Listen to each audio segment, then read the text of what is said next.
Today's date is May 14th, 2025. It's approximately 2 p.m. If you could do a roll call real quick. Of course. Thomas Bradford. Here. Brad Freese. Here. Russ Redmond. Jill Wenta. Michelle Sherrouse. Here. Wade Chance. Here. All right. If you've had a chance to look at the agenda, anything to add, delete, change, etc.? A motion to. Motion to approve the agenda is submitted. Second. Motion carries. Or all those in favor? Aye. Any nays? Motion carries. Communication from our ghost citizens? None. So we'll get straight to the presentations. First is Marjorie Craig. This is our Tequesta Utilities Department Director and is here to speak about the vulnerability assessment that Tequesta conducted recently. Good afternoon, Marjorie Craig, Utilities Director, and it should say Utilities Director up there. Does that work? Does the pointer work too? Oh, the pointer doesn't really work, but, so I'm also gonna, here, give you, this is a printout of the vulnerability assessment, which is also available on our, village website.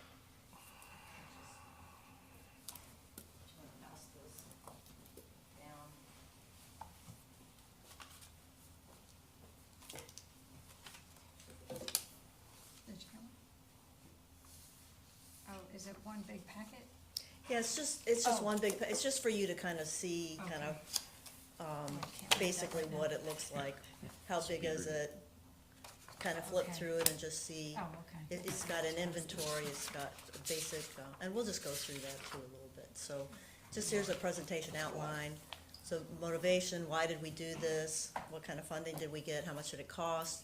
An overview of what's required as a part of an FDEP vulnerability assessment, the approach and the methodology, and the next steps. So, and then it's just a nice definition by NOAA of vulnerability and why you might need one, so that we can help assess what's vulnerable in our community and might be impacted. And for us, part of this is so we can qualify for additional grants as well.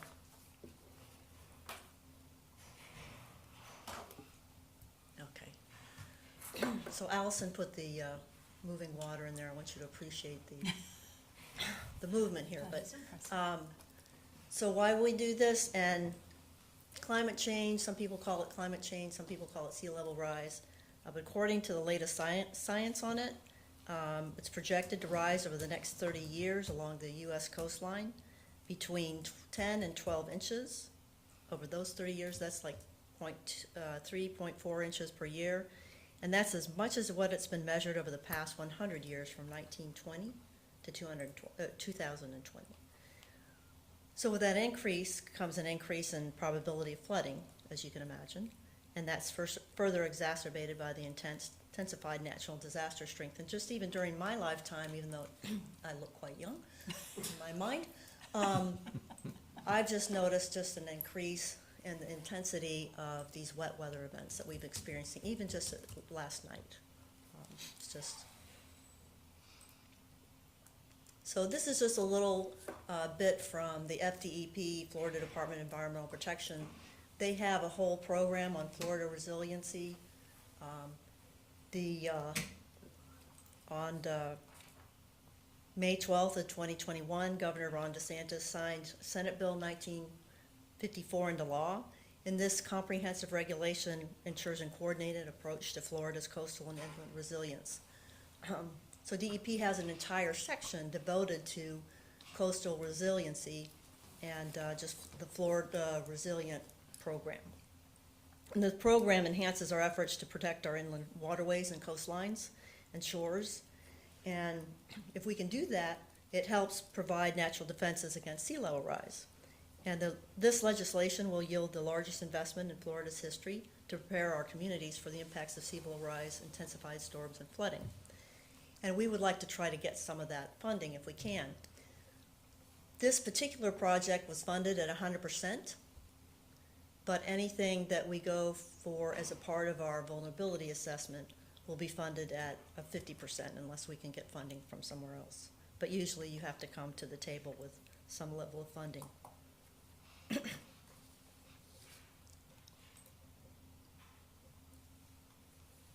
So we received a grant originally of $95,000. That was a 100% grant to conduct this assessment. And then as we were conducting that assessment, we found that we had some data gaps. And so I applied for an additional $50,000 grant, and that was also funded at 100% to capture some additional survey data for some of our stormwater structures to put into the modeling scenarios.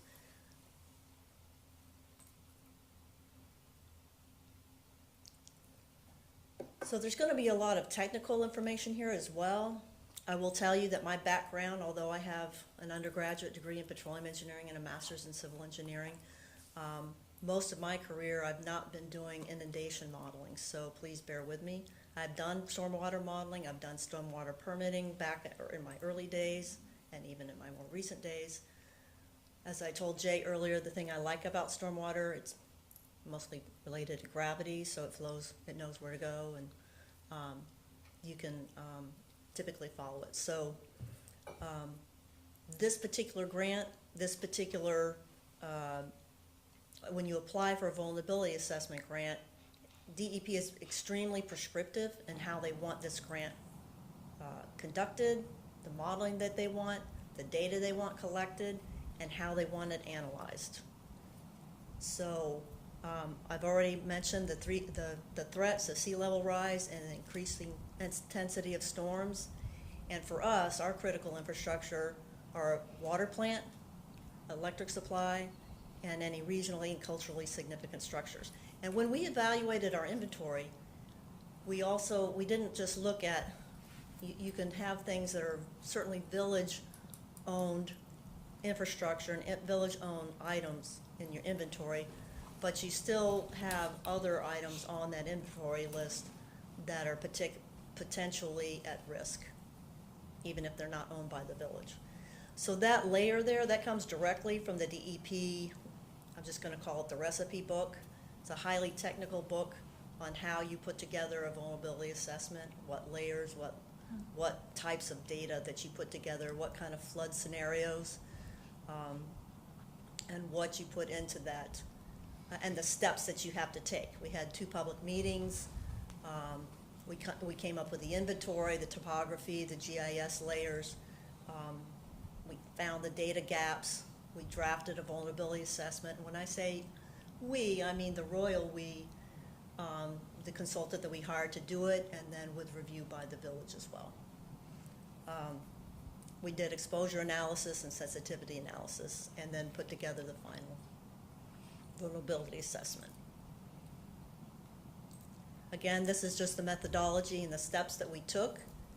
Had a kickoff meeting, public outreach, background, performed the analysis, identified our focus areas, and a preliminary adaptation plan. Held a second public meeting after that. And Mr. Bradford, you were at both public meetings. Thank you. And we finalized the vulnerability assessment. So we did the flood analysis, the inundation modeling, and there was sensitivity analysis. And this is just a map of the critical and regionally significant assets.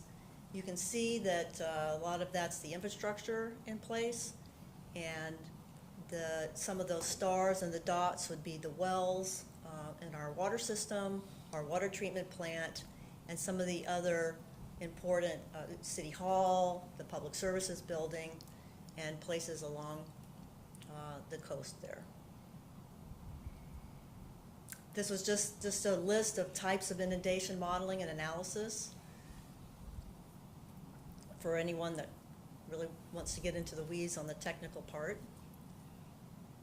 And then this was just actually some sensitivity analysis. So as you're looking at these maps, the one as low as the lighter colored, medium would be the medium color, and then the higher intensity blue. Those blues are a little bit off. And as you look at it, you see how it matches our flood map as well. So this is existing conditions with a 100-year storm, what that would look like in their model. And then the 2040 predictions with intermediate high 100-year storms. And these storms that in the modeling they conducted was at typically very high, like high water depths and 100-year storms. So you can see, I mean, we're a coastal community. There's not a lot of places for the water to go. You can see that as the climate changes, that our infrastructure and our community is more at risk. Exposure analysis, and this is the rainfall. I gave you the list of all the types of modeling. This is the rainfall-induced flooding. This is the storm surge flooding, and you can always go to our vulnerability analysis study and take a look at these things too. And then the sensitivity with the rainfall-induced flooding. And then an exposure level results for critical assets. So rainfall-induced flooding, just another way to depict that information as well. And you can get a copy of this presentation if you would like it. And the sensitivity analysis, again, for storm surge flooding. And another way to depict the information for exposure level results for critical assets.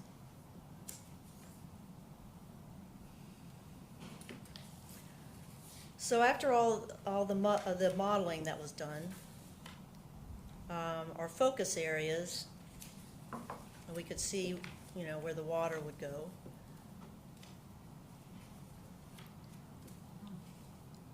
The exposure level of the critical assets was ranked and mapped and split into 3 focus areas for prioritization.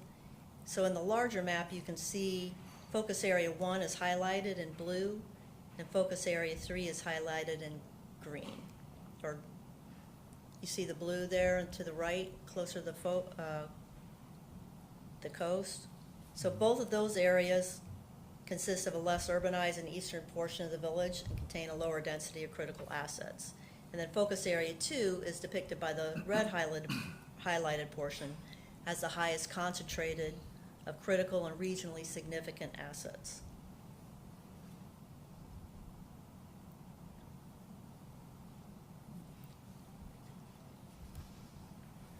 So these were the 5 items that came out of the entire vulnerability assessment. So if you look at the vulnerability, and we're a small village, so more resilient water treatment plant. And I would say that the water treatment plant is still pretty resilient. If you've been to it, some of y'all have been on a tour, and if you haven't, I invite you to come see the plant. It's still a pretty resilient building, but we can do more. It could be more resilient. And we need to do some more hardening. US 1 and village roads are subject to flooding. We all know that, and we're constantly looking at ways to mitigate that, to help improve that. The generators at Village Hall and the Public Safety Building, they've identified a need to raise those. And lift stations, and those are not under our control. They're Loxahatchee River Environmental Control District. And while we could not help fund them do anything, we can help, provide our vocal support. And then stormwater conveyance in the downtown area, and where we have stormwater systems, so swales, and restoring the swales, and lining our stormwater pipes where they need lining, and maintaining our ponds. That's important. So here's a little more detail. And that's just a little more detail on the modeling that was conducted, what elevations it showed, and then the costs related to raising those generators, which is quite high. So if we can get the funding,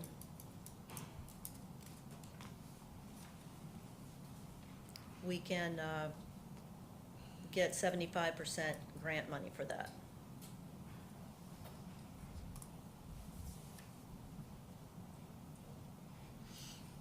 And Dover Ditch, y'all are familiar with Dover Ditch? Yes? Yeah. And the living shoreline component of it, it's pretty neat. It's a drainage canal, it stretches a half a mile along the border of the village of Tequesta and the town of Jupiter. And since the 1990s, the canal's embankment has suffered from long-term erosion, leading to sediment displacement into the Loxahatchee estuary. It's reduced the water conveyance capacity and flood protection capabilities. And so this project came about, it's a joint project with the town of Jupiter, and we proposed it to the Loxahatchee River Preservation Initiative.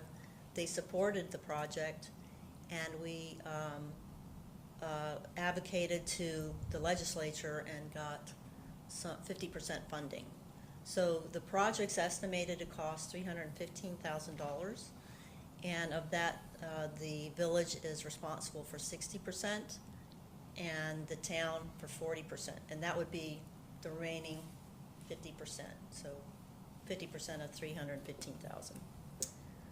So we had the design. It's actually out to bid. I don't know if y'all are have looked at the. I've got a smile because we're real happy that that's on our website, out to bid, and on Demand Star. So we're ready to get that constructed. So that's a plan view to the right of the project when it's done. It's no longer, if you've driven by recently, if you look down, it's kind of almost a straight line, and now it's going to be more of a meandering. Yes, Jay? Marjorie, so you said it's a half mile, but does that include the portion that goes east of Riverside? I don't know the answer to that. I don't think so. I don't think this goes east of Riverside at all. Okay. This project? Yes.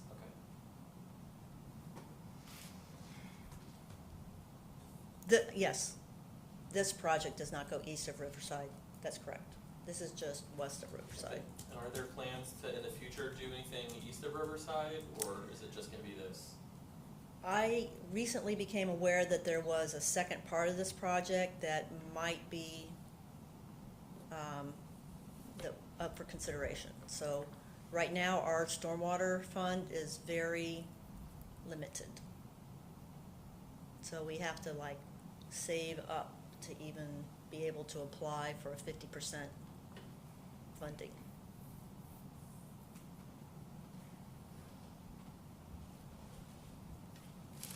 And then this is just a view of our, for stormwater management improvement. The map depicts the road segments in the village that will experience flooding under existing conditions during a 100-year rainfall event. So our stormwater inventory consists of about 12.6 miles of buried culverts, a half a mile of Dover Ditch, of course, and 4 pollutant separators and 3 water level control structures. And we have, since I've been here, actually before I've been here, probably in the last 5 years, the village has definitely planned and invested in the repair and rehabilitation of the stormwater system. And with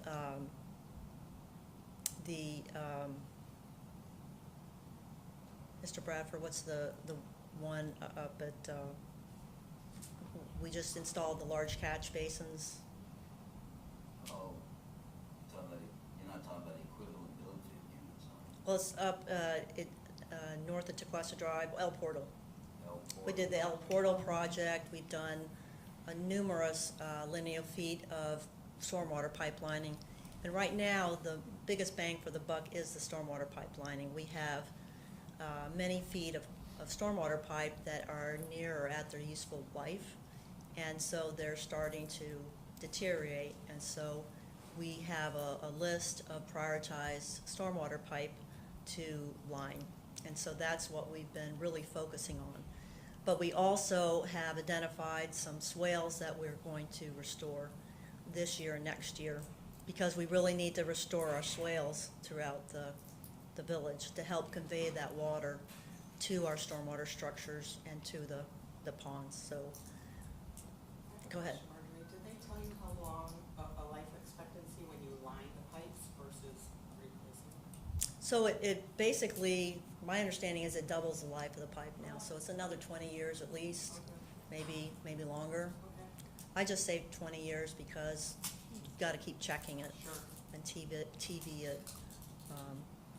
And we also have some flapper valves that we need to install in our system as well.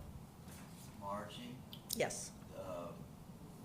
does lining work well with corrugated metal pipe? Not that I know of. Don't we have a lot of corrugated metal pipe? So what I was told when I got here was that they had replaced most or all of the corrugated pipes. So if you're aware of some, there may be some little pieces here and there, but I think most of it's been replaced. I've not typically seen corrugated pipe being lined, but, What is it replaced with? what's that? What is it replaced with, do you know? What would be corrugated? Yeah, what it was replaced with, Would it be cement? like those big cement? Could be Cement cement, pipe? it could be PVC, it could be, Okay, Could be plastic even. yeah, PVC. okay. There's a grade Thank you. of pipe for that. So as you probably know, swales are natural systems that can store and slow down stormwater runoff before they pond water between areas of discharge. So it's kind of considered a natural treatment. I'm hoping that we can maybe get some grants for some swale restoration, but typically the granting agencies will not consider regular maintenance things like pipelining for grants, unfortunately. Okay, so I'm calling them flapper valves, tidal check valves. That's probably a better, more technical term. So we've identified the Tequesta Bridge, River Drive, Pine Hill Trail, and Gulf Stream Drive. And the total cost for those would be, it says $223,000, so it's not cheap, but it's worthwhile. So we just try to do as much as we can every year.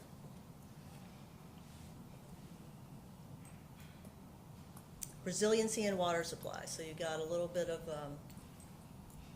got a SCADA panel, some piping, and of course the plant itself.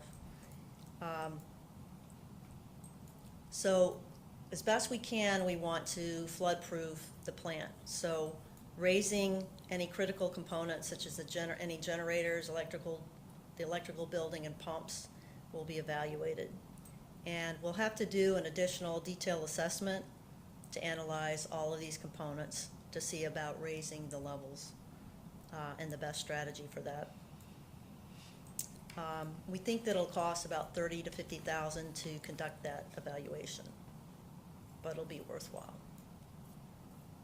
And then I mentioned the wastewater lift stations, and Loxahatchee River owns and maintains the wastewater infrastructure. As y'all know, you had Bud come do a presentation, I think, probably last time and then probably before that even.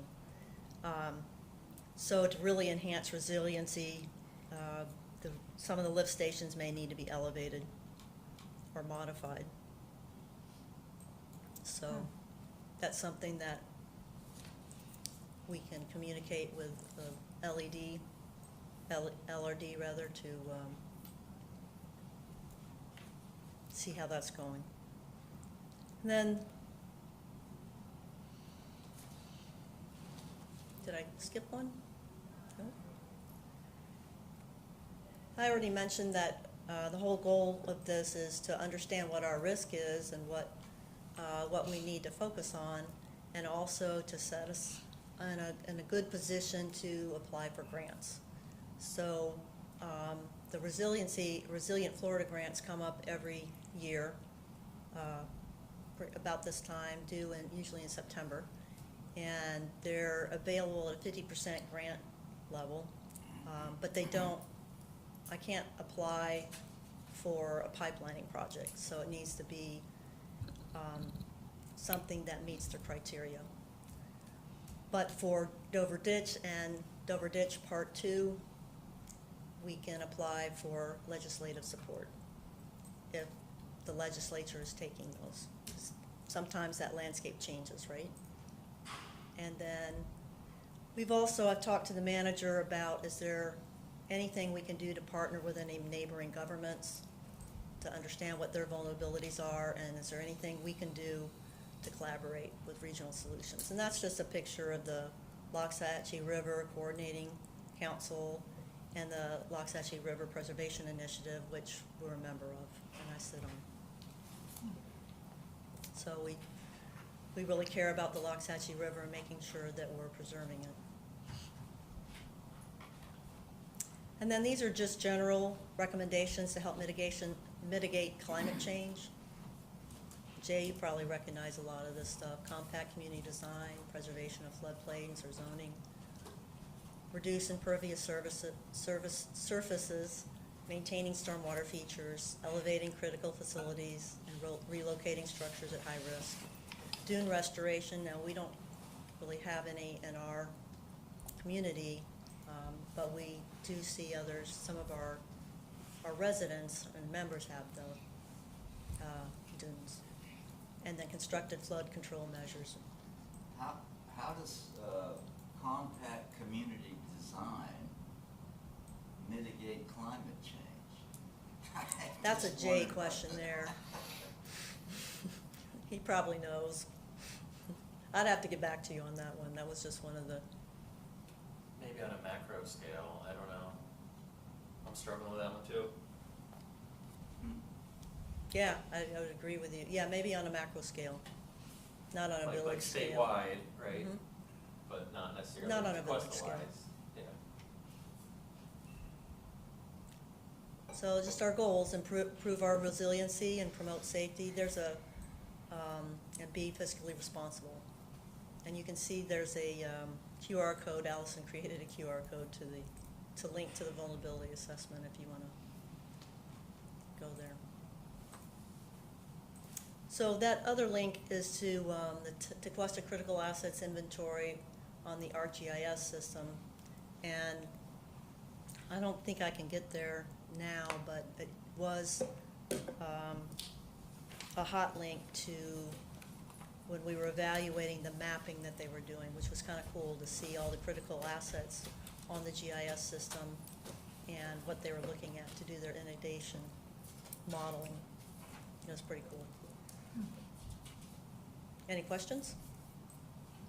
Yeah, I have one and then a comment. No questions from you. No, I'm just kidding. So, let's take as an example the subdivision Waterway Village, Mhm. which is east of, say, Hog Snappers, that shopping center. So that's unincorporated. All right, so if just hypothetically, if the village had infrastructure in that subdivision, or if the Loxahatchee River District had it in that subdivision, and let's say, for example, the lift station also simultaneously served some portions of Tequesta nearby, would your vulnerability assessment have picked that up to say that that's something that we need to potentially improve, lift, raise, whatever?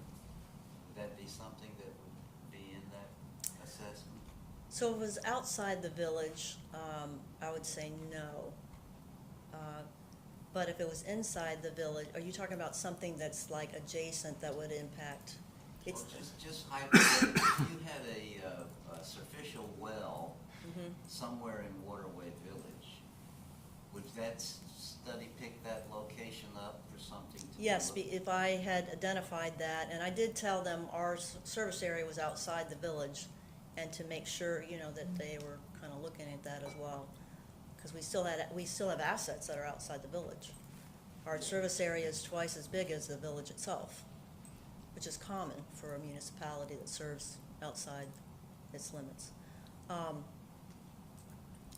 yes, the answer would be yes. So my comment is this. It's supposed to. Okay. My comment is this. Not too long ago, Jay was able to get the executive director of Loxahatchee River District to come and speak to us, Mr. Arrington. Dr. Arrington, yes? Yeah, and the question that I asked him was he aware of this program? I said I wasn't certain if a special district was eligible for it, but we knew, and I said we knew that they had some assets that were close to water bodies that would likely need benefit if they took part in this program. And to my surprise, Mr. Arrington basically said, words to the effect that I would be very cautious in getting involved with anything with the state. I was stunned. I can't believe, are you aware whether they're doing anything at all in regard to this subject of vulnerability assessment? Do you know whether he does any of that activities? I know that he, based on what I know about the LRECD, I'm pretty impressed with their operations, and you know I come from larger utilities that include wastewater and reuse. And I visited them on I've looked at their SCADA systems, and their whole site. If you haven't done a tour, I highly recommend it. The direct question to your answer would be, I don't know specifically if he has done a vulnerability assessment. I have told him that we're doing one, and that we've done one, but I don't know if he has done one. So you have identified, for example, lift stations that they own that serve Tequesta, and noted that is that one of the regional assets of significance or something like that? Is that what that would have been?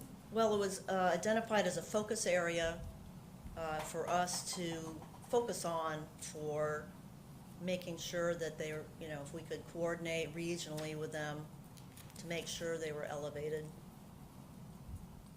beyond the levels I stated. was stunned by what he said. I mean, it's like he wasn't even interested in talking about the subject or having anybody to be engaged with anybody relative to vulnerability assessment.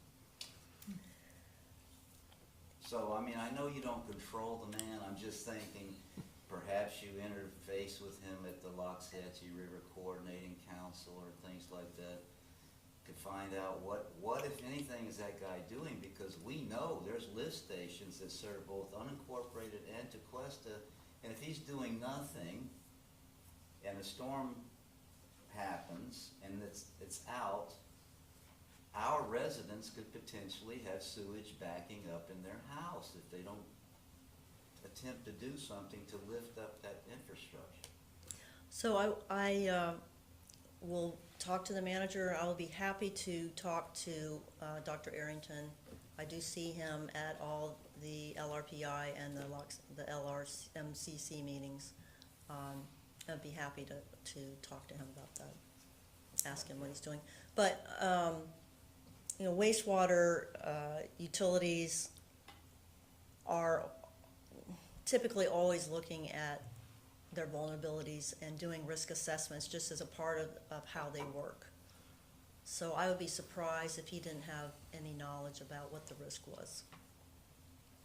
Yeah, I can remember in past hurricanes, I live in Tequesta Pines off Seabrook, past hurricanes, them sending us emails saying, please don't flush. Because our system is overloaded. And Mr. Bradford, I have done similarly in a previous utility because of the same thing, because your system you cannot design a system for a hurricane or for such a large event. It's Yeah. just, it's beyond what you could afford to possibly fund something. Yeah, I know, I understand. It's really, it's beyond the design capacity, and we always over-design. Isn't that called inflow and infiltration? I, infiltration and, inflow, yeah. Yeah, okay, yeah, I'm aware of it, I just, Yeah. Yeah, I'm sure you are from, I have a quick question. On the swale restoration, what would that look like in terms of existing properties and new properties, residential, I'm assuming? How does that restoration program look? Does it go to existing properties and say? we're okay, actually, discussing that with the Public Works Director, the village manager and I are working through what we think that would look like from a, because from a purely engineering design standpoint, this is not, the swales are swales, they're like I don't want anything in the swales. But I also recognize that people would, we all recognize maybe ground cover, maybe, I just, no trees, no, Right. we need to figure out what that how looks like. Okay. Cause it does work. I see it on our street, wherever there's a swale, it collects all the water, but then it can't Mhm. go anywhere, cause well, the other people don't have swales. I think Michelle touched on something though. If you work in conjunction with the building official and a new home is being built on River Drive in the Tequesta Country Club and it currently has a swale that is no longer functional, Mm-hmm. make that a requirement to make it functional at that time as part of their permit. For new development, we do. Okay, It is in there. We have the swale cross sections. There is some of, it can be painful, but yes, we have that in the process. that's good. That's very good. So as we restore the swales, that's gonna also be painful. Well, then you have the proposition to a property owner was if you don't like the swale, then how would you like our taxes to go up in order to pipe this water and store it properly? Well, we have to do it, Yeah, right? Mhm. It's gotta be, we can't ignore it. Not for these big storms. No, but we're just trying to make sure that we do it properly, as best we can, mm-hmm. before we roll it out. I'm gonna piggyback on that question. It's too early to determine which existing residences you're going to restore the swales. You haven't gotten that far yet? It is, I have, it's too early, Okay. but I have a few that we've identified, we have a few we've identified for doing some restoration this year, and we can provide that to you for our capital program. Have you found the drainage inlets, okay? They have that little thing on them saying, please don't throw paint and chemicals in here. That works. Yeah, I know. But have you found that the elevation of those catch basins is higher than the grade of the swale? Meaning,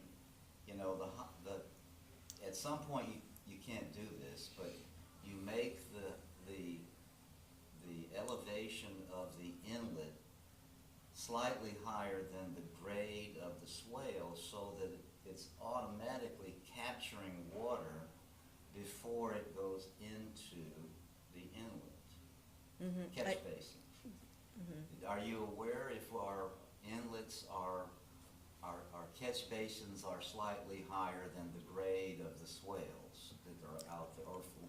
Yeah, if you're aware of one that isn't, why don't you let me know? Most of the catch basins that I see have grates on top, as opposed to the covered ones. Mhm. So, but if you have a concern about one, let me know and we'll go check it out Okay. for sure. questions? Anything else? Question? I have another question. Did you alert the residences that are along Dover Ditch that they were going to soon have a living shoreline? I think there's only two, right? Well, one's on the Yeah, there's Jupiter only side. Yeah, one's on Jupiter and one's on Tequesta side. So, it's a good point. We've been in contact with, probably with our side, so thank you for reminding me. We'll make sure. I'm just curious of what they would, what that resident would say, you know, their reaction to it. Pro, con, that sort of thing, but it might be nice to let them know. Do you know when there will be a start date for that project? So it's out to bid now, and it's about a 30-day bid date, and so then it went to bid on Tuesday. So about 30 days, and then we'll award it. Still be a couple of months But- before it would start. Probably before the end of the year? Yeah, it would be before the end of the year. Cool. And we do have a list of our capital projects online as well, and a schedule there if you wanna. Okay. And if you look under projects affecting the you can look under utilities department and go to projects, or go to projects affecting the village, either one, and it should bring you to those projects. If it doesn't, let me know, because I've tested it, but you just never know. And Kind of off topic. How long did it take for your department or whoever you may have contracted to write the grants, the applications for the grants? Like, is it an arduous process? For which grant? Are you talking about for the vulnerability assessment? Yeah. So for that one, it was done before I got here, but I did one at my previous location. Oh, actually, I did the GAP one too. That particular one, the initial submittal is not onerous. But then when they come back to you, you need to make sure you have all the data. It's been a lot of plates to keep in the air with the different grants and the SRF loans. I'm really grateful to have a deputy director, a new deputy director, who helped me with the presentation as well. I want to thank her, Allison Felsberg. And there's quarterly reports, and it seems like it's not a lot, but there's still a lot of detail that you have to Okay. keep up with. Yeah. You made me think of this, I'm sorry. The Dover ditch has that,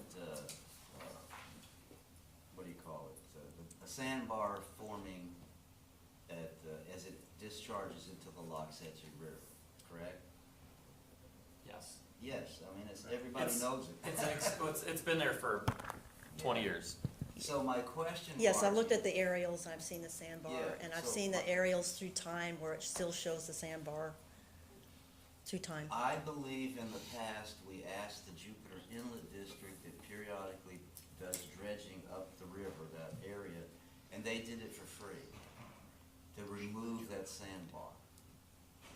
I know from watching, I think the Planning and Zoning Board meeting, that the adjacent property owner in the village wanted to modify an extended dock because he could not get access to his dock because of the sandbar. So I'm wondering, instead of shifting, in the future, shifting around docks to accommodate sidestepping the sandbar, why don't we just ask the Jupiter Inlet District to put it on their to-do list and get rid of the sandbar? I think Mr. Hupch has had some conversations with Joe. Yeah, we Maybe. reached out to Joe, and Joe said he wasn't aware of any history, although he might not have been here when you were manager a long time ago. And he said to tell Marjorie to do it as part of her Dover Ditch project, which they really can't do because they've already scoped it, and Yeah. so we're having a little bit of a Who is finger Joe? pointing game. Joe Chasen, who's the director of the Right. Jupiter Inlet District. Okay, yeah, all right. He's been a really great Oh, he's partner and great. asset to work with. Phenomenal He's guy. not difficult at all. Yeah. I mean, he's seriously great.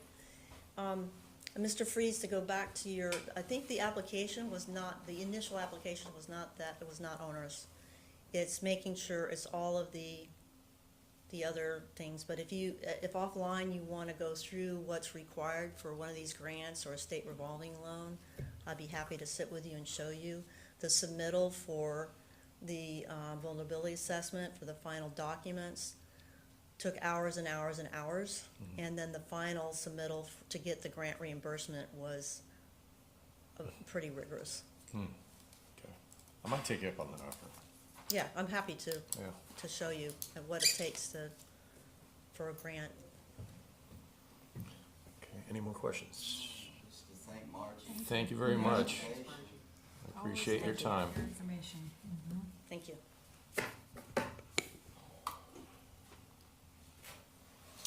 Okay, so we're going to delay the second presentation. Thomas Gerring will not be here for another, hopefully, 45 minutes. 30, 45 minutes. 34, yeah. So we'll just, we'll lurch forward. Consent agenda. Does anyone have any changes, modifications to the minutes from last month, April 9th? I'll make a motion to approve the consent agenda, including the minutes of April 9th, 2025. Second. Just looking like, I second. All those in favor? Aye. Nays? Motion carries. Couple items for old business. And Michelle is gonna give us Sure. a small little recap. It was Somehow. very well planned by the village, and had the mayor speak, and Jay was there, and Public Works was there. And they had students from 2 local schools. They were a little bit older, elementary level, not the young ones, 4th, 5th grade. I think 3rd through 5th, maybe. 3rd through 5th, yes. And it was very nice how they set it up. They had the tree already set up with the dirt around it, with the shovels for the kids, and the kids wrote their wishes on a biodegradable piece of paper, and they tossed them in the little ditch around the tree, and then they had them fill that in. Wow. And it was very nice. They did a good job. And you have to go look at the tree, Yeah, definitely. the lignin-binding. It's right outside Village Hall to your left, Mm-hmm. when you leave here. Okay.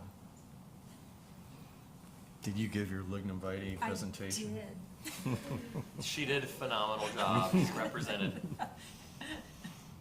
Well, Notice the crazy lady about that tree now. I really, yeah, right. The tree lady. Well, I appreciate everything you did for that. Sure. That's Thank you. very nice. I'm gonna move on to the next item. These were follow-ups from our April meeting. Just a few small things. I think, the Jupiter and Arrows Conservation Alliance had requested or asked if, the Village of Tequesta could, support them renaming, to, and I've forgotten the new name that they wish. Andrew Red Harris Oh, yes. Islands at the Tequesta Narrows, right? Well, preferably, but I don't know if, she kind of looked at me funny when I said that. I was wondering if the council had, Yeah, so the council had kind of tentatively reviewed that maybe 6 months ago, 9 months ago, when Sue had asked them, and they really didn't take any action on it. They would, because it's a policy decision, they would be making the final decision on the renaming it. If you guys want to, you could kind of make a recommendation to them to encourage them to do so. But ultimately, they're going to be the final decision maker. But if it's something the board supports and thinks is a good idea, it's certainly something that you could probably bring up at the next time you meet with them. yeah. Do you think, Jay, that Sue has her application in still at FDEP? Mm-hmm. And would that be a proper avenue for her to also attempt to get a little renaming for the work that she wants to do? Yeah, I mean, our council really won't have any decision-making. They won't be the final decision maker. It's almost more of just asking for a letter of support like we would for a grant. I don't know if it's the DEP that has the final say, if it's the state. I don't think anyone really knows for sure.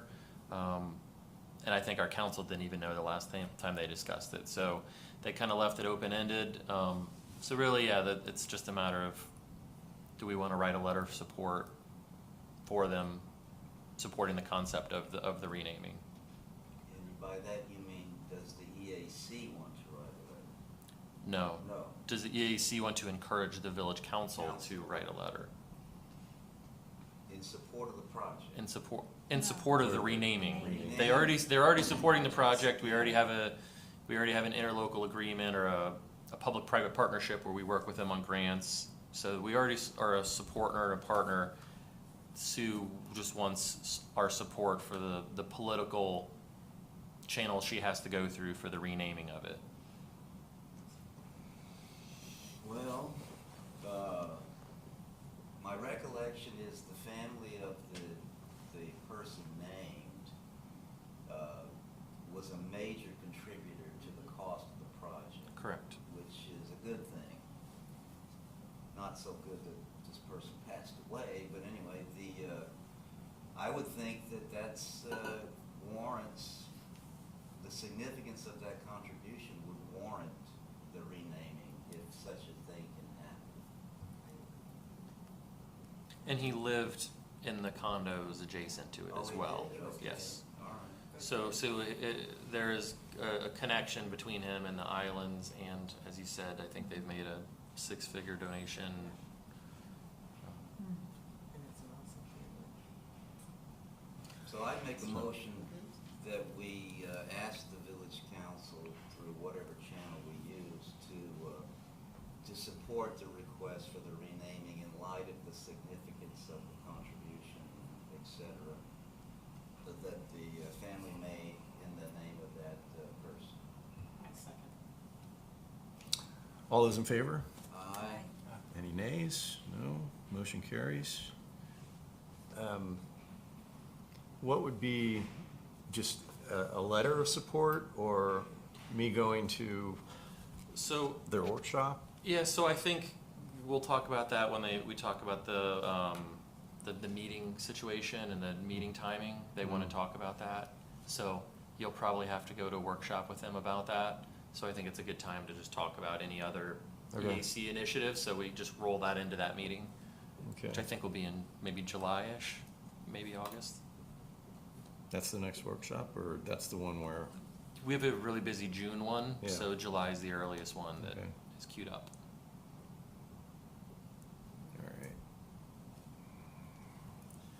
all right. The no-fee permit for FPL tree trimming, that was a great suggestion by Tom in the last meeting. Is that something else that has to be, if they wanted to move forward doing that, it would have to go through council, correct? Correct, and I think I mentioned it, but we can roll it into the code updates that we're already doing. So remember, you had the recommendation about the prohibited species list, green building. So I've got those 2 code updates queued up to go to council in the next few months, along with a few other things we're working on. So that's really a pretty small thing. I can just put it in there as kind of a addition to what we're already doing. Okay. So it should be easy. I wasn't sure if that was finalized or we came to, I think you guys even took a vote to Did we? support. Yeah, I think you did.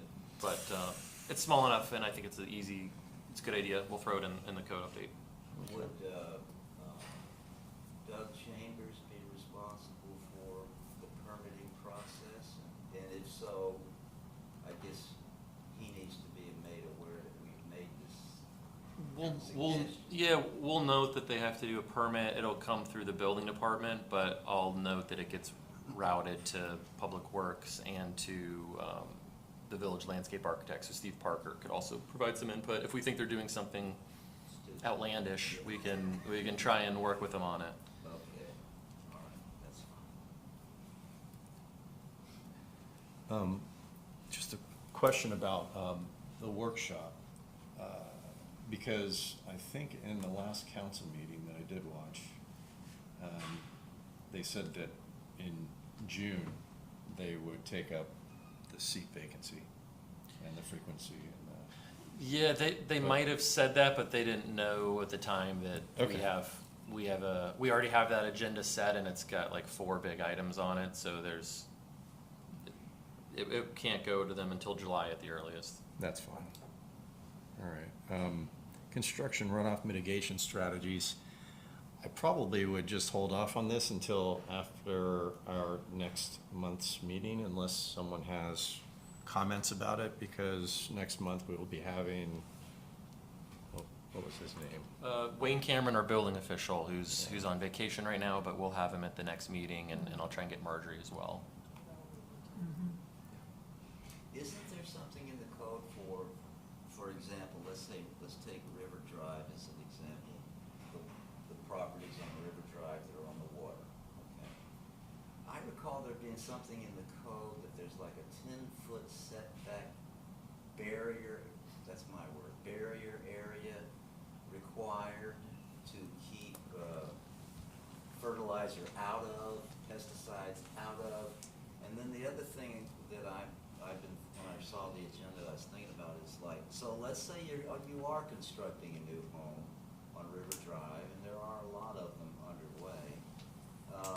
During the construction, are these people building a temporary berm or something so that when the rain comes, there's no landscaping, it's just flowing straight to the river? Why isn't there a berm requirement to keep that water from going in the river? These are questions you'll have to ask Wayne That's next Wayne, month, okay. sir. All right, I'm Apologies. waiting for next month then, okay. Anyone have anything else? Wayne he'll have the information on about existing code and restrictions and everything? Mhm, and I sent some of it to you in an email, Yeah. the existing codes, but he'll be able to provide some color to that. Okay. It's homework for us for next month. We'll take a look at that. Okay, new business, Jay. Okay, so we have our annual reorg, which is where you vote for chair and vice chair. The way that works is somebody will just make a nomination for each and second it, and then take a vote. If he is so inclined, I would make a motion to reappoint Brad Freese as the chair of the EAC for the next year. I think he's done a great job. And, Thanks. Carry on. I can tell you're working well with Jay to keep the agenda interesting and pertinent. And Moving forward. I would recommend that we approve, unless you don't want to do it. No, That's why I said. I'll do it, yeah. Okay, so that's my motion, is to re-elect Brad. I'll second it. All right, all those in favor? Aye. Nays? Motion carries. Vice Chair? Any motions? If anybody wants to be vice chair, it's okay with me, because your main role is just to run the meeting if Brad is absent or something. So it's fine, if you want me to do it, I'll do it, but if you want to do it, I'm A-okay with whoever that may be. I move to vote Tom for vice chair, Bill Bradford as vice chair. Again, you do a great job. Second. All those in favor? Aye. Nays? You do. Motion carries. You have great plans. Okay. So, I didn't know this until it was brought to my attention, but Clay Damon, I guess, gave up his position or resigned. So we did not have anyone apply for that vacancy, and there was some discussion at council about the EAC and should we keep that seat? Should we do away with that seat? And I guess there was also some talk about the frequency in which we meet and the time that we meet. Revisiting that. So that's when I wrote that email that I think everyone saw. It seems like we have already discussed our frequency and time that we meet. I was pretty satisfied and secure with, continuing once a month, starting at 2 p.m. I think we even tried to have something a little bit later with the living shoreline presentation in the evening. We got the turnout that, it's just a little bit,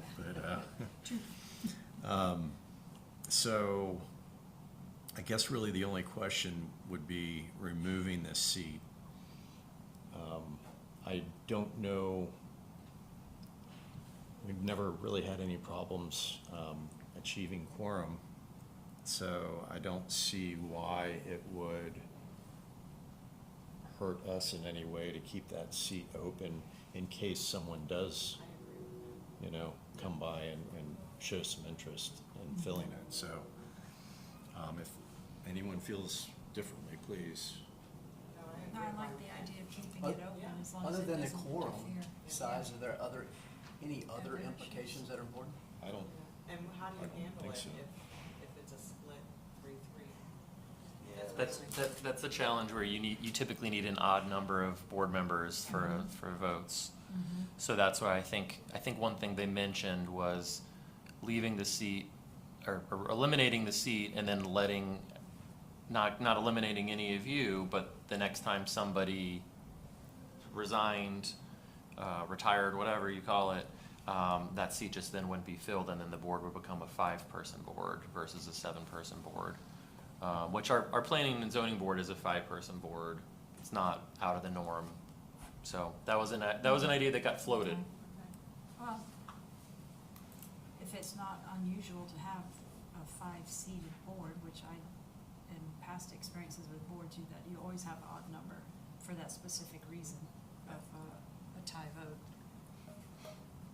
So I would probably lean more towards that being more constructive for board operations with an odd number, whether it be 5 or if we need to add one later for 7 because 2 extra people were And interested. I'm thinking for our neighborhood, why don't we put it out on like Facebook, a little post, Absolutely. looking for another person, because I don't know that it got a lot of attention out there that we're looking for someone. Yeah, I mean, it was in the newsletter and on our social media, but I think a lot of times it's a word of mouth thing, or one of you Yes. finding somebody you know. I mean, I just met, is it Dr. Lisa Krinsky? I think she used to be on this board. Yeah, she lives And in there. I'm gonna meet her and see what it would take to get her back on the board. I think it's probably a challenge with her with the 2 o'clock thing, but, yeah, if there's anyone you know that's in Tequesta that you think would be a good fit, do some recruiting. And we'll give that a shot. In everybody's All neighborhood. CO, yeah, Yeah. all the, it's another opportunity to reach your community when you get to something that's a little more tangible and closer. So the village does everything wonderful with doing the newsletters and everything, but for them to see it again in their local Mhm. communities is another touch that's a little closer and but you're right, word of mouth is, very Yeah. powerful. And also are they doing forgot what it's called, the one that I did that I found out about these. Oh. the The Resident Academy? Yeah, They didn't get enough interest this year, okay. but they had done, they'd done it 3 years in a row and had really good turnout. So you're eventually gonna, probably have a period where most of the people that would do it will kind of stop, and then, you give it a little breather, and then next year we'll probably have more come through. But a lot of people have come through there. How many of you? I was signed up and they just can't, so sad. But yeah, I was ready think for it. I think several of our current council people have done it. Some of our PZB members have done it. It's awesome. It's good. We had the problem in Palm Beach where in the beginning it was extremely popular. I mean, they fed them well too. But after a while it waned, and then they did us, they didn't do it for a few, maybe 2 or 3 years. And now it's back, and it's, from what I'm told, it's very popular once again. So it's like, Ebb and flow. new citizens want to get involved and it takes time for that number to build up and Mhm. get turnout. But I did want to say something about the following. So I'm a member of the Rotary Club, but I'm about to end my 10 years there in Palm Beach on the Rotary Club because I'm too busy. But the Rotary International has created a new focus on the environment for their worldwide activities. And one of the reasons that they've done that, aside from, trying to heal the environment, is that the environmental issues attract young people overwhelmingly, okay? It's a big deal for the younger generation, is protection and enhancement of our environment. So if that's true, and it appears that it is in terms of the Rotary Club, then I think that our 2 p.m. Start time for our meetings is problematic for young people, let's say people out of college, in their 20s and maybe up until they're 40. They're working, and they couldn't, even though they may want to be very active and locally about environmental issues, they got to work, so they can't be here at 2 o'clock. Or they got to take time off to be here. So I think that might be something to think about, maybe not right now, but it is problematic for anyone that has a regular job to get here at 2 o'clock. And what was the other thing I wanted to say? So here's an idea that I heard the other day that when we were appointed, I was in the audience that night, and I saw that they have a proviso, or there's some sort of proviso where in the retirement boards that the village has, that if I'm paraphrasing, if there is the need for the retirement boards to maintain functionality, they can have a non-resident be on that board. And it made me think, and I mentioned it to Jay, if we had 7 members, wouldn't it be pretty cool to have somebody who perhaps lived on the water in an unincorporated area? Because we could discharge zero pollution into the river, but if they're not participating, then the problem would be less. But then they may not be doing anything because they're not in the loop with what we're doing in the village. So I'm just curious if that would be something. I know in Palm Beach, for example, we had Architectural Review Board and Planning and Zoning Commission, and they allow up to 1 non-resident to be on that board when it is felt by the town council that their level of expertise would be beneficial to that board. So I'm just throwing that out there for y'all to think about, because it might. Jay's probably going to tell me there's no way, Jose. No, I think it's a good idea. Especially if there's a I think level of it's good if it's expertise maybe that we kept don't to an have. unincorporated West area, Yeah. because we have a lot of unincorporated area. Yeah, like when you see the map there, Yeah. Bermuda Terrace. There's what's those things in Martin A lot of County? hibiscus.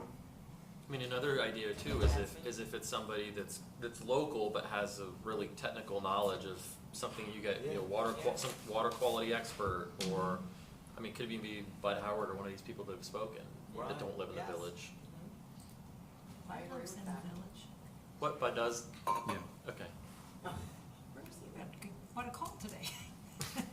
He lives in the Yeah. country club. He's in our, He yeah. lives in the country club. Well, so I don't know, Jay, if we run it up the flagpole with the council, do we talk about,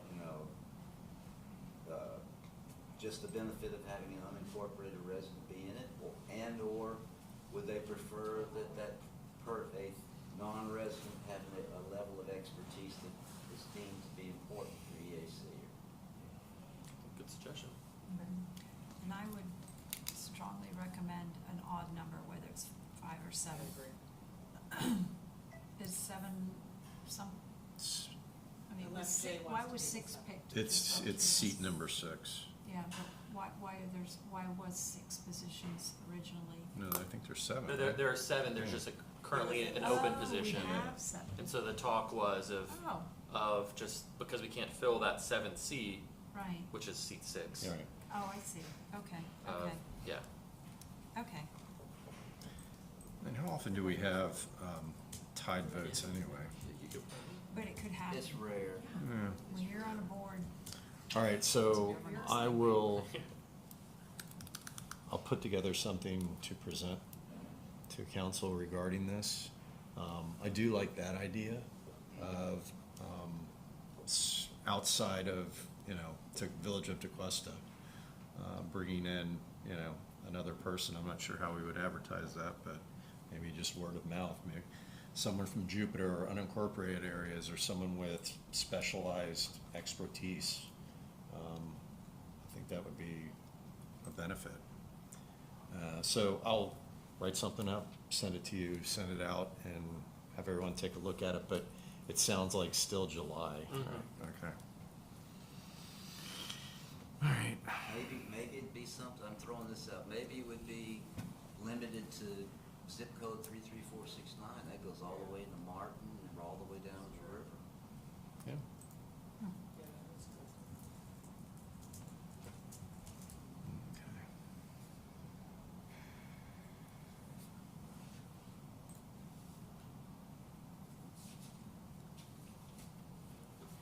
So, does So on- anyone, so we have other comments on anything? On anything. On anything? Well, let's talk about Washington DC. No. I'm kidding. So I can, What do you want me to about- give you guys a quick primer before our 3:30 comes? So Thomas Gerring is a high school student, which is why he's not here, which also gives some credence to the 2 p.m. thing. Different time. Yeah. So he's coming here from Jupiter High as quickly as he can. I'm hoping he'll be here before 3:30, but he's an Eagle Scout, so he's already achieved his Eagle Scout. He did a project with Peter DeWitt at the Jupiter Lighthouse. I don't know exactly what he did, but I know Peter said he did a great job, and he then reached out to Peter and said, "Hey, I don't know if he lives in Tequesta or nearby, but he said he wants to encourage more recycling. He's a member, or maybe the president of the Jupiter High Recycling Club, so he's in charge of all the recycling on campus. He recycles the actual stuff there on campus. He told me, did he get a 1580? He got like an absurdly high SAT score, right? So he's a very high achieving kid. He's a junior, so we've got 1 more year with him. And I think he's just looking to give back and do something cool. And so he reached out to us through Peter DeWitt and wants to do commercial recycling. So we're trying to get in contact with Jeff Sabin, who I think has spoken to you guys before at Waste Management, to get an understanding of things. It's legislative session, so it's been tough to get a hold of Jeff. But I think we've had a little bit of contact with him. But basically, I think Thomas wants to kind of spearhead this initiative where he's going to maybe even use some of his other high school students, get materials where he would go to the local businesses, UCMH Plaza, and just knock on each door and say, "Hey, let me talk to the manager," and have some handouts and say, "Hey, did you know that you can recycle, and this is all it takes to do that?" So that's kind of the thought where he's at right now. So don't want to steal his thunder, but No, it was good. that's kind of what he's going to pitch to you guys tonight. That's awesome. Question regarding the vacancy. Is there an age minimum? I was just thinking, Hmm. the high Yeah, school, yeah, Right. right? Currently, I know you have to be a resident of the village, and if it says an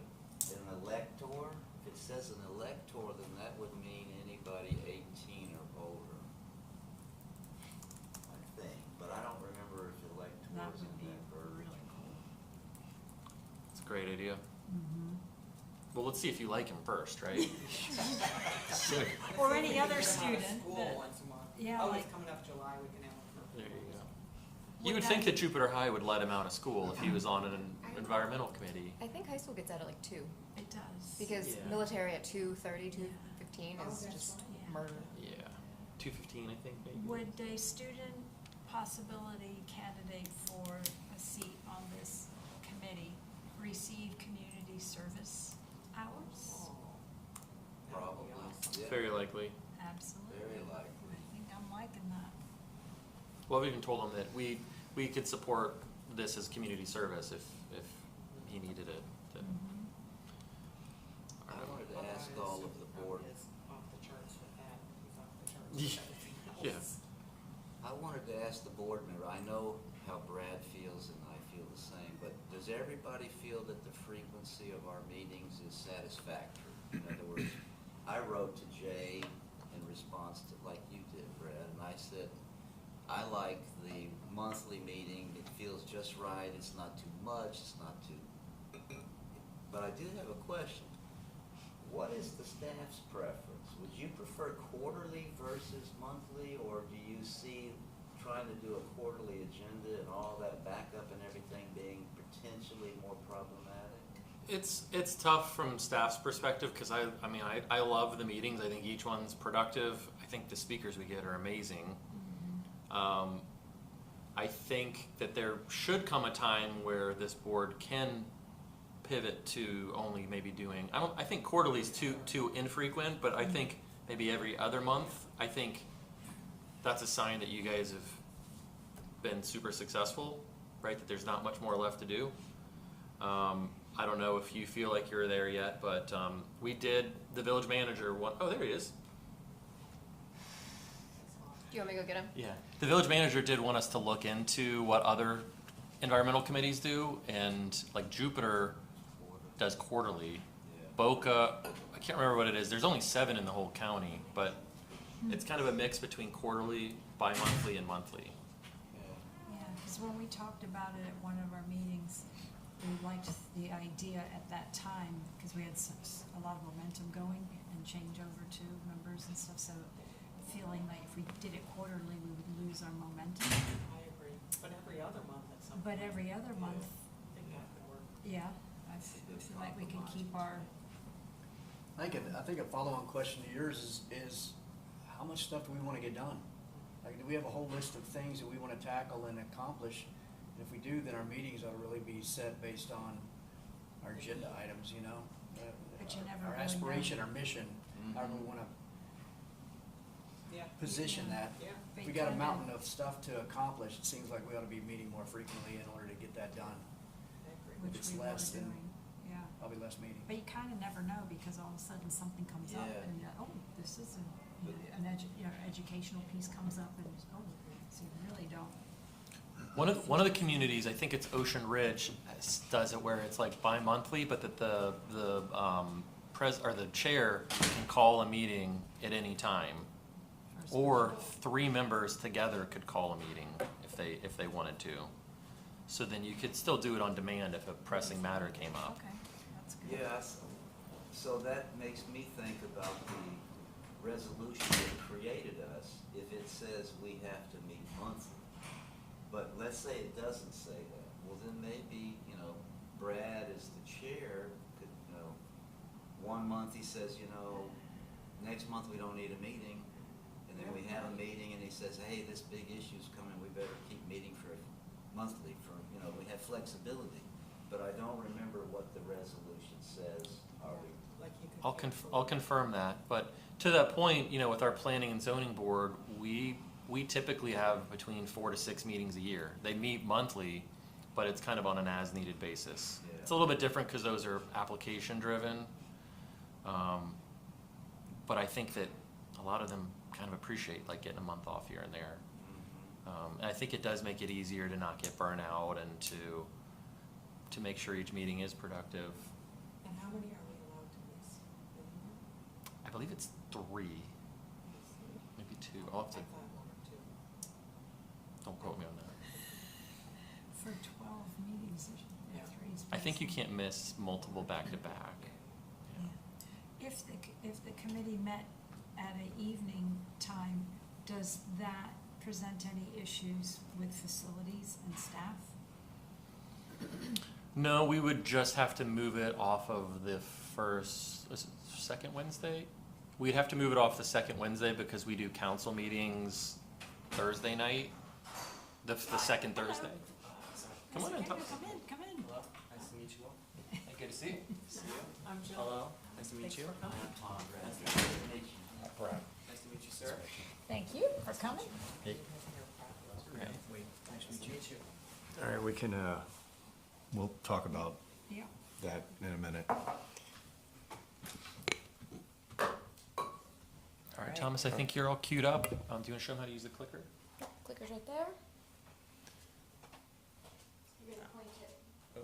He's a professional, he knows. Oh, sorry, I was testing it out. Let's see.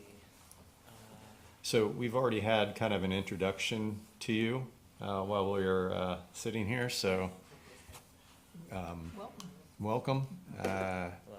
So you're going to be speaking about a project to promote and improve commercial recycling in Tequesta. Yes, sir. All right, sounds great. Congratulations on Eagle Scout. Thank you. So go right ahead. All right. Hello, my name is Thomas Gerring. I run the recycling at Jupiter High School. So, without further ado, this is my proposal. So, a big problem I see in Tequesta is, we have a lot of people that really support environmentalism. Nearly everybody in this town loves our environment. They like going to the beaches. They like going to Jonathan Dickinson right over there. But I find that they don't have, there's no recycling, and that creates a problem because a lot of waste will end up in landfills and end up even on our beaches and in JD and in the Jupiter Lighthouse Natural Area, and that's bad. We don't want that. So what I wanted to do was work to introduce recycling into the small business of Tequesta so that this waste has somewhere to go where it's not just ending up in landfills or ending up where it's not supposed to. It can actually be recycled. And I believe, because I'm still working it out with waste management, there's been a lot of trouble working out with Mr. Sabin, the representative from waste management. But what I want to do is, what I have to work past, I think, the biggest issue is recycling rates. So, Waste Management, the company that picks up recycling, they charge various fees for recycling pickup. And this creates an issue where businesses, even if they can afford the recycling, there's just not a lot of incentive to pick it up. And the two main solutions with that would be to renegotiate the rates where maybe they could be cheaper or more economically viable, or if it's inexpensive enough, have it come out of the Tequesta budget. But I don't know how enthusiastic people would be about eating into the budget. And our other issues is a lack of demand where businesses don't think that customers will really care or even use recycling. And 3 is just people don't know about recycling. They don't think this is like a problem, or they just don't know they can recycle. How I want to fix this is there's 2 main sides to it. There's the management side, which is where we're working with waste management, or we're working with the shopping plazas here in Tequesta, or working with the village itself to introduce recycling into Tequesta. And the other side of it is the community side, where we're reaching out to small businesses and we're reaching out to individuals, and we're actually raising awareness for recycling and working to get it introduced. And finally, why? Why should you introduce recycling? I'm sure you guys all love the environment. You're here on the environmental committee. But for the greater town, number 1, helps to beautify the Jupiter Tequesta area. Number 2 is it makes our village more, our village becomes more illustrious because we have a recycling program that other villages don't. We're this environmentally friendly, sustainable town.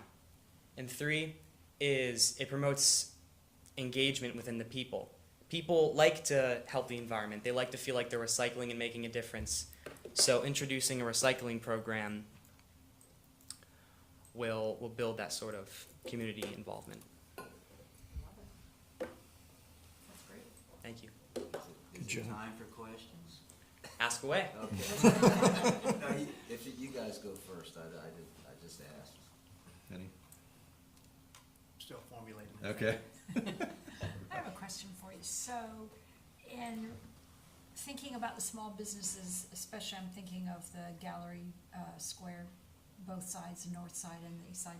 So, as a business, they would be taking their trash out that back door, and I'm assuming there's a dumpster for just their full trash disposal, whether it's recyclables or not. And so to get a commercial person to recycle, are they open to sorting their trash and disposing of it, assuming that there would be receptacles there? Is that have you had a chance to talk to some of those shop owners to find out what their, How they would do it. how how do they feel, what would motivate them to do that? Mhm. So first with the pickup, I'm working it out with Waste Management. They haven't really responded to any of our questions. But how I'd imagine it is exactly what you're saying. How Waste Management would come by via the back, via the alleyway, and they pick up recycling. Now, with sorting it out, going through the trash, I would not want them to do that. I doubt the people who work at these businesses want to do that. What I envisioned was an actual recycling bin for people to put recyclables in there, both one for plastic and one for paper. And lastly, with what would motivate them, I think showing a demand and having people go out there and say, hey, this is something we'd want introduced, I feel like that would really motivate these businesses to introduce recycling. So you see a recycling receptacle in addition to the main dumpster. So as a business owner, they come out, I'm just looking at, thinking about the actual operation, so they physically would walk out and have these different receptacles for their recycling, or you asking Waste Management to sort it? Yes, with the receptacles, that's what I imagined, with a separate recycling dumpster. Okay. And I would see, Michelle, on that point, and Brad, remember when they were saying in Martin County, you guys, that they're putting it all in one, and they're separating it all at facilities. So Single stream. I think that's Yeah, heading in currently that we have- direction. Yeah. But until, that would be awesome, because I think people are more inclined to recycle more of their stuff if they're just having to put it all in one bin. But maybe that, that's gonna Currently. be, currently they're Or having a to double separate it stream. off. But I think if the stores knew that their customers, care about this, it would Mm. push them to then wanna do more recycling, for sure. Thomas, do you have people at the high school that will help you make all of this happen if it came to fruition? Yes, sir. There is a club called Green Team, which I'm a part of. Has over 100 members, and we have the funds and the people willing to help out with this project. That's great. So, in the past, I'm just gonna give you the history about commercial recycling. First of all, residential, Tequesta has a fairly high rate of participation in residential recycling, relative to all of the other cities in Palm Beach County. So we're probably doing good there, but we could do better, but that's not your focus. The focus is commercial. So in the past, the problem has been twofold. Tequesta, the government of Tequesta, has not required the commercial properties to recycle. We, the residents, are required to recycle, but not the commercial. So one of the problems from the property owner perspective of a commercial, say, shopping center, is they have to designate space for the receptacles, say yellow and green, blue, and it takes up property, and sometimes it could take up parking spaces, and it has to be accessible by waste management to pick it up, etc. So they have to do that out of their pocket, is to currently make the room available for the receptacles, okay? So that's a cost and so on to the property owner. And then the other thing is, waste management expects to be compensated for coming at least once a week to pick up those dumpsters, okay? And so that means the property owner has to bear the expense of that, which currently doesn't exist. But now, keeping in mind that both the installation of the bins as well as the ongoing collection costs, that can be spread amongst all of the shops in the shopping center as part of the overhead.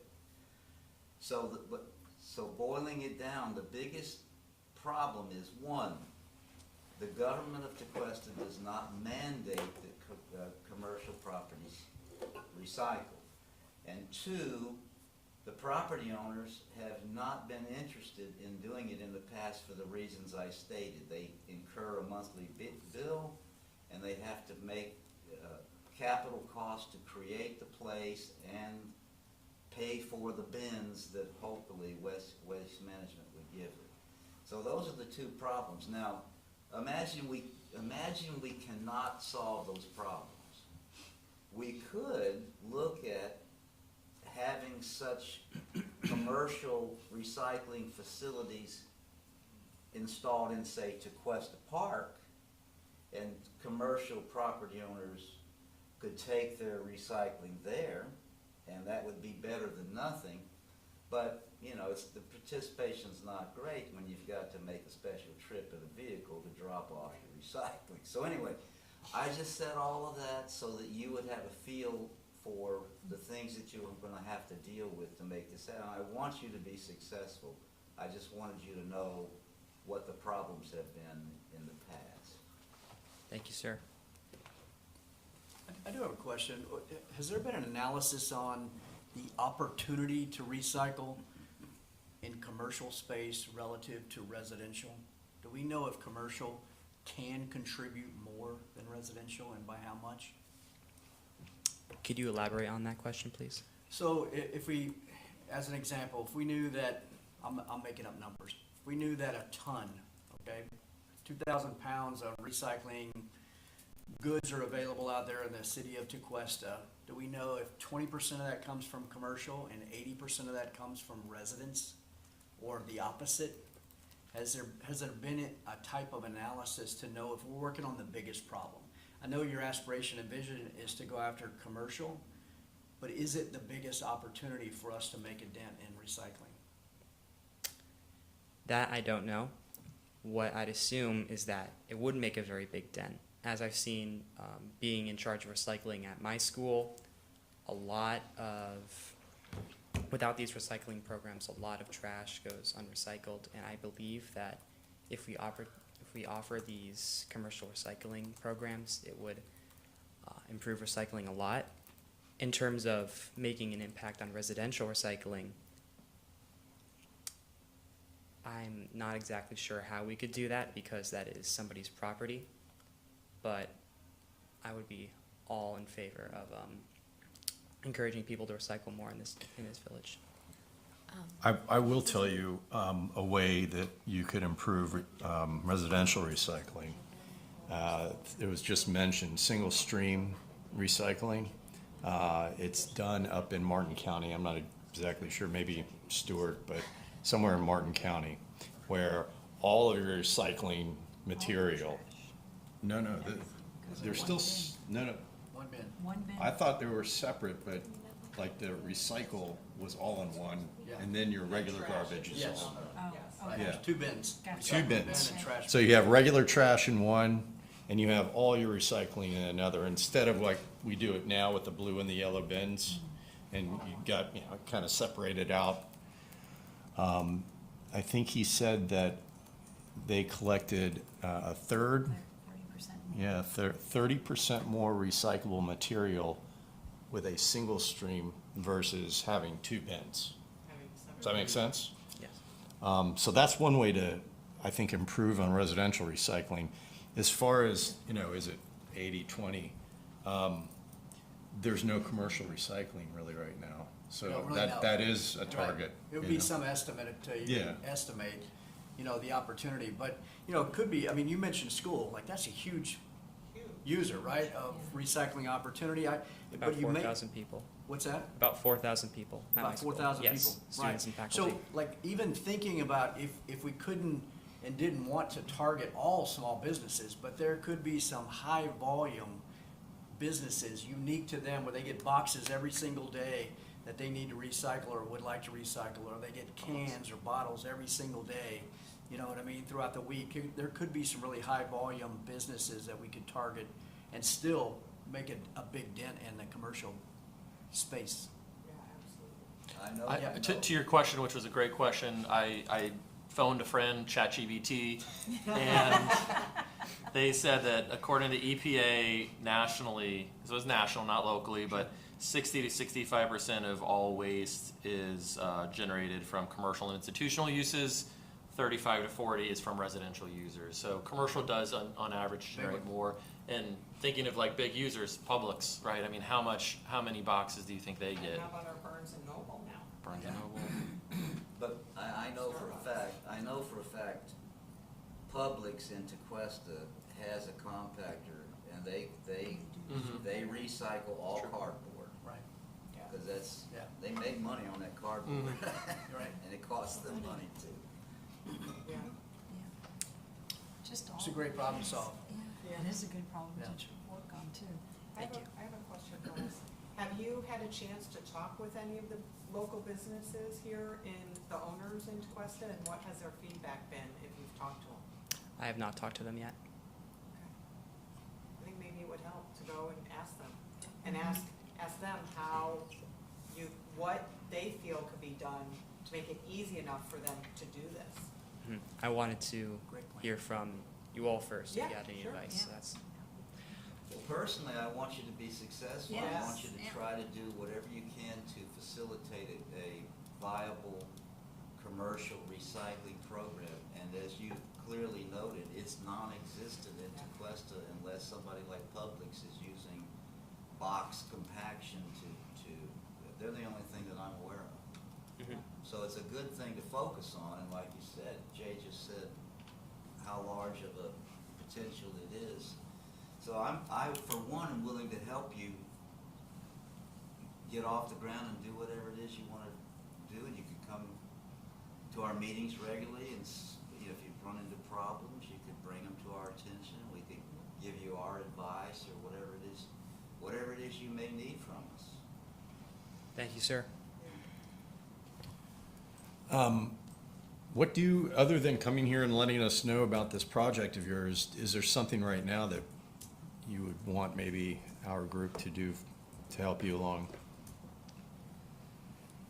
So don't want to right- put you on the spot, but. Oh just- yeah, I'm thinking. So right at this present moment, I'm speaking or attempting to speak with Mr. Sabin at Waste Management, and what I really want to work out is what the rates are and how much are they actually charging, because and it was thrown around by some people who work for the village of Tequesta.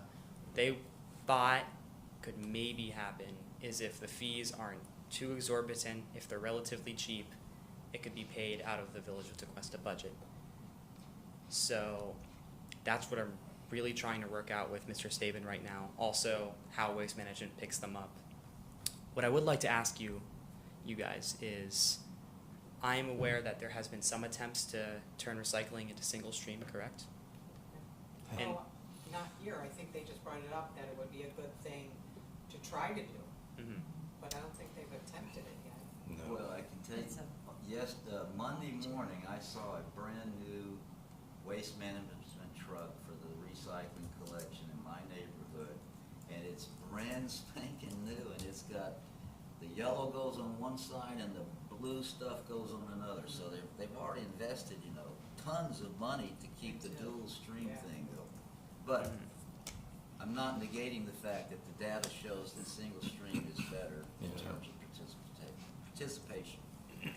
It's the Solid Waste Authority who does single stream recycling, correctly? They process everything? Correct, it's Yeah. the solid waste is the one that actually accepts it. Oh, Waste management cannot implement the single stream until Solid Waste Authority has the facilities to actually take the single stream recycling. Right. So, And Well, we- and we've been down that road. Yes. You know, Stewart does it, right? And So we- it goes somewhere that can handle it. I think it was further north, right? mhm. And we had questioned whether they could, We bring it to service our them, area.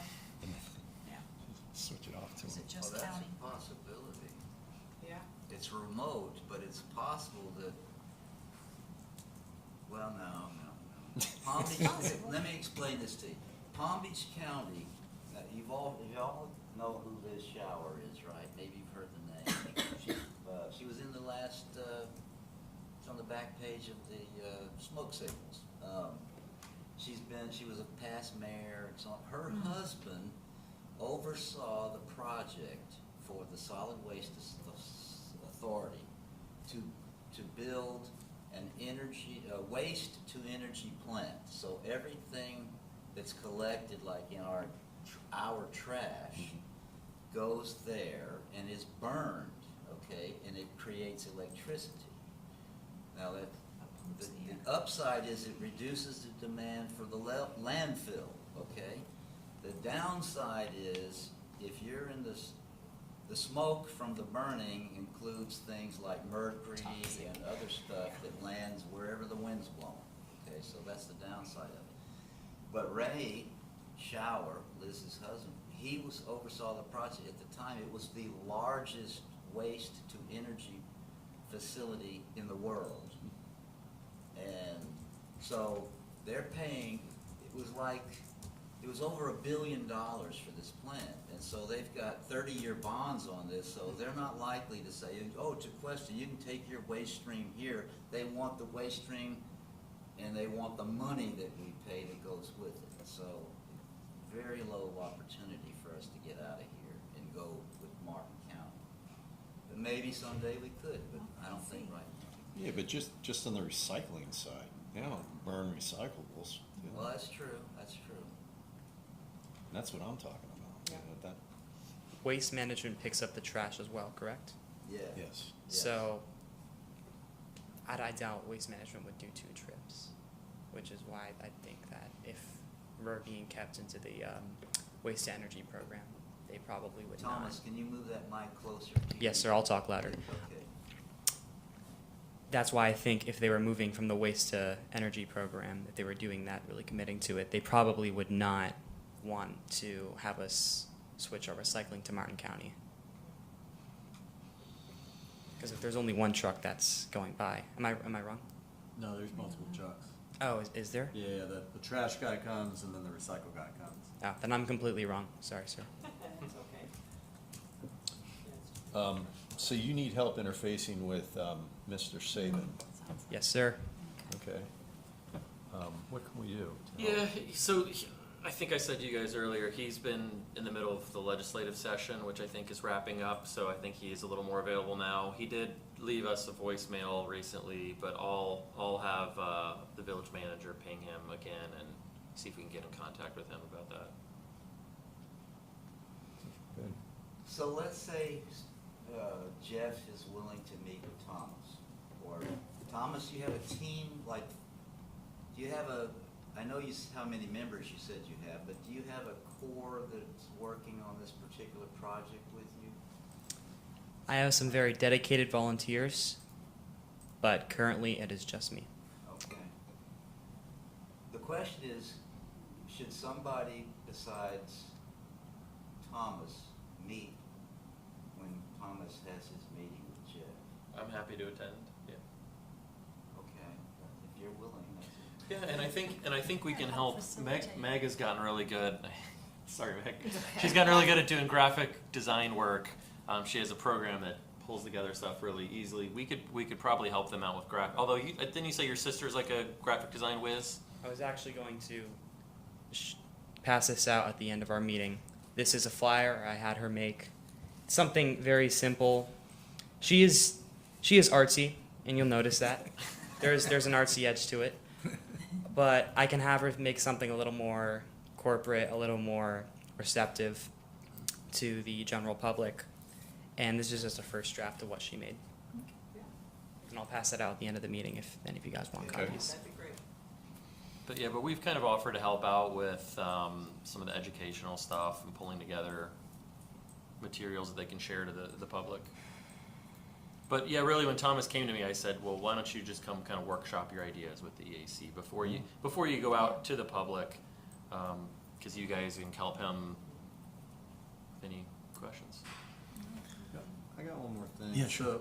So with whoever in the end you end up trying to get to spend the money, right? So whether it's the village or if it's, the business owners or plaza owners or whoever, you might consider ways that you can incentivize that proposal to them so that there's something more than just being kind of jaded here. Just selling them on the environmental benefits isn't always gonna work, right? I completely agree. So, recognition works well though, Mhm. right? So any kind of incentivization that can include recognition would probably be helpful for whoever ends up spending the money on it. Mhm. I'll just add a couple of thoughts to that too. I think the suggestion to go out and talk to some business owners is a really good one. Understand what they experience each day. Most consumers, including small business owners, will take the path of least resistance. They want something incorporated in their own routines. They probably don't want an extra cost burdened on them. If you could figure out how to design this solution inside of those parameters, why wouldn't someone do it? But if there's a cost, if there's hey, I gotta go haul my stuff in my car to a different place and dump it off, or I gotta sort it out just because the distribution center doesn't wanna do that for me, I think that's when the participation rate starts to go down. Yeah. Especially for small businesses, any additional costs, it's tough. Right. I don't know what the fees are, but I know for a small business, any additional cost is a lot, it's significant to them. So we're just giving you all kinds of. No, I really appreciate it. Thank you. So you can really go, oh my God, what have I gotten into?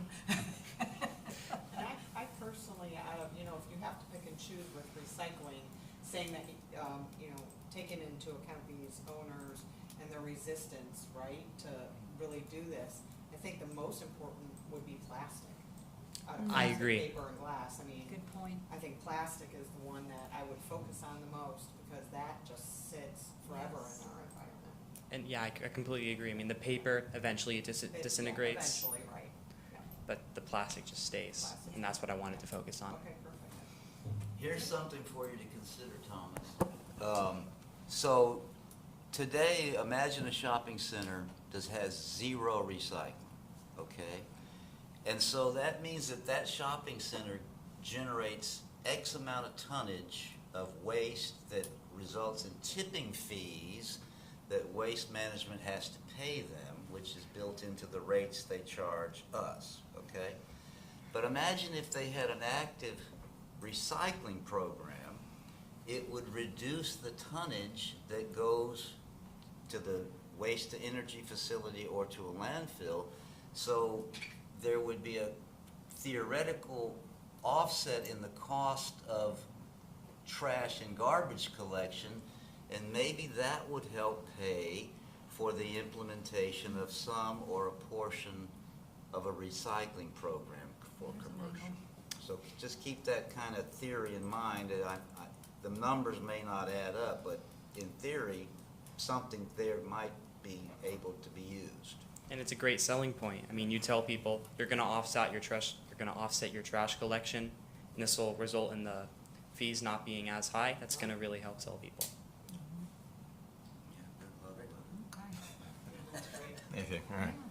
Thank you very much, Thomas. Thank you. I would urge, if you don't mind, there is a way to email our entire committee at once on the website.